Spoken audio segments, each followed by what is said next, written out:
আসসালামু আলাইকুম। আজ আমি উত্তরবঙ্গের একটি খুবই বিখ্যাত খাবার বলতে পারেন, এটা রান্না করব, তাই আপনাদের সাথে শেয়ার করলাম। প্রথমে আমি কচু শাক এবং পুঁই শাক পরিমাণ মতো ধুয়ে পরিষ্কার করে রেখেছিলাম, সেগুলো নিয়ে নিলাম। 1 চামচ খাবার সোডা দিয়েছি, 1.5 চামচের মতো লবণ, রসুন বাটা দিয়ে দিলাম 1.5 চামচ,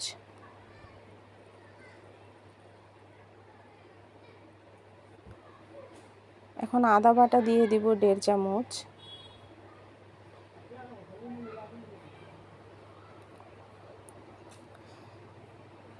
কেটে রাখা কাঁচামরিচ ফালি করে দিয়ে দিয়েছিলাম 10 থেকে 12টা। এখন আমি চুলায় বসিয়ে দিব, চুলাটা অন করে দিয়েছি। এগুলো সবগুলো উপকরণ আমি ভালোভাবে উল্টিয়ে পাল্টিয়ে নেড়ে চেড়ে দিব। দেখুন হয়ে গেছে, কিছুটা সিদ্ধ হয়ে গেছে। এই পর্যায়ে আমি পানি অ্যাড করে দিব। চুলার তাপটা অবশ্যই হাই হিটে করে দিবেন।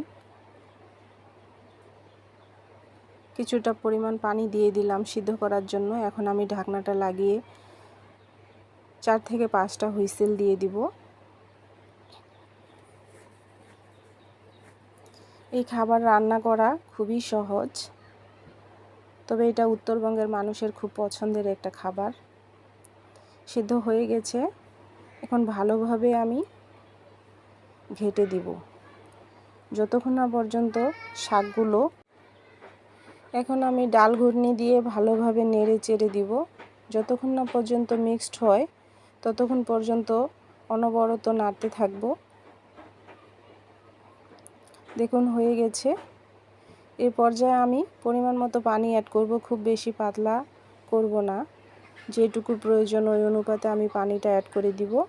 দিয়ে ভালো মতো বলক আসা পর্যন্ত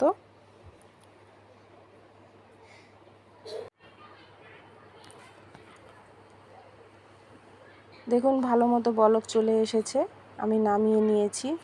কতটা সুন্দর হয়েছে, আপনারা যারা খাননি অবশ্যই একবার হলেও ট্রাই করবেন।